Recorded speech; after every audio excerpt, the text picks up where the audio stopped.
Do you know how in Jeopardy, when they have like a video question? Here's a video question for you. Don't do this on your own. Okay, so this is on YouTube. You can actually find a lot of these on YouTube. But here is a YouTube video. So let me just describe the situation. Unfortunately, so here there are some people on a merry-go-round, and this guy's got a scooter. Like, hey, let's stick the scooter wheel up against the merry-go-round and spin it really fast and see what happens. I'm gonna turn off the volume. So he's running the scooter, and they're going faster and faster. There's more than one video of this. I don't know why that people do this, but okay, I'll just stop right there. So it's going faster and faster and faster. Yay, it's fun. At least they're wearing helmets. These always end up in a bad situation, so don't do that. Okay. Okay, so the question is, suppose I have 4 people on a merry-go-round. It's a disc. We're going to assume the merry-go-round's a disc, and the scooter applies a force to increase its speed. And we want to find out what force the scooter would have to apply to get the disc up to 100 RPM in 45 seconds. And so in this case, the 4 people are at the edge of the disc. Okay, so this seems obvious that it's a torque problem, right? So we're going to say this. We're going to say the torque net about the point O is equal to I alpha. So I have some work to do here. I need to find the moment of inertia of the whole thing, right? Because I have a disk and I have people. And then I'm going to need to find the angular acceleration, and then I can use that to find the torque.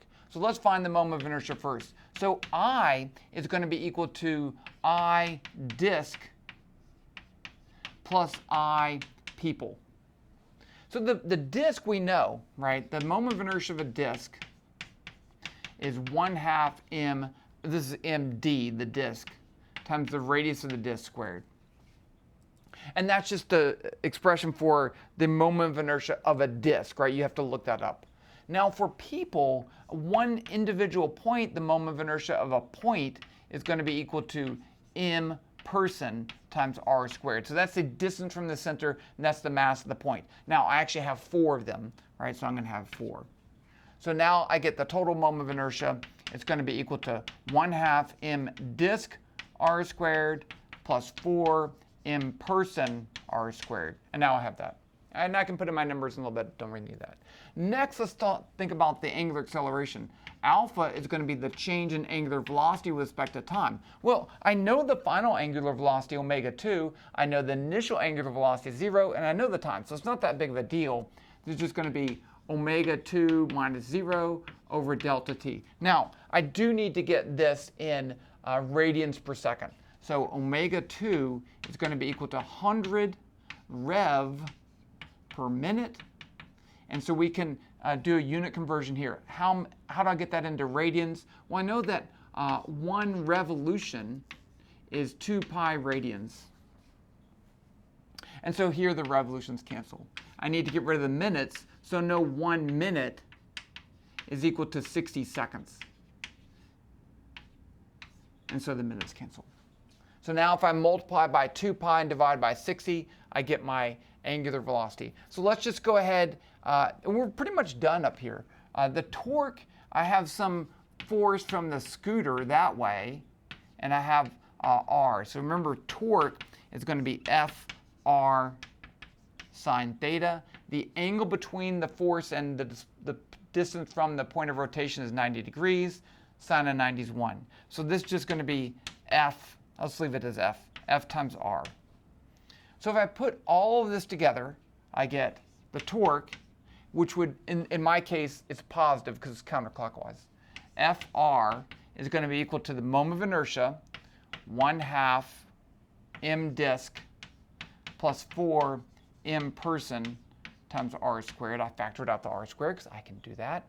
And then I have alpha, which is, I'm just going to put this as omega 2 minus 0. So it's omega 2 over delta t. Now I need to divide by r. So I get F is 1/2 md plus 4 mp times r, right? One of the r's cancels, omega 2 over delta t.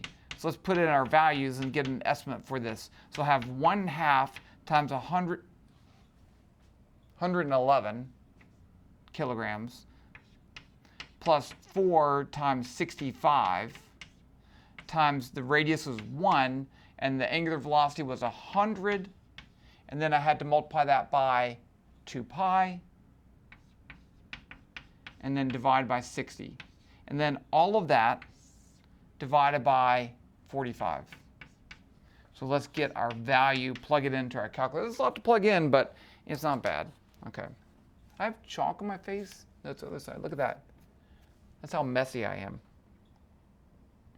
Okay, so 1/2 times 111. I could have done that in my head, but I didn't.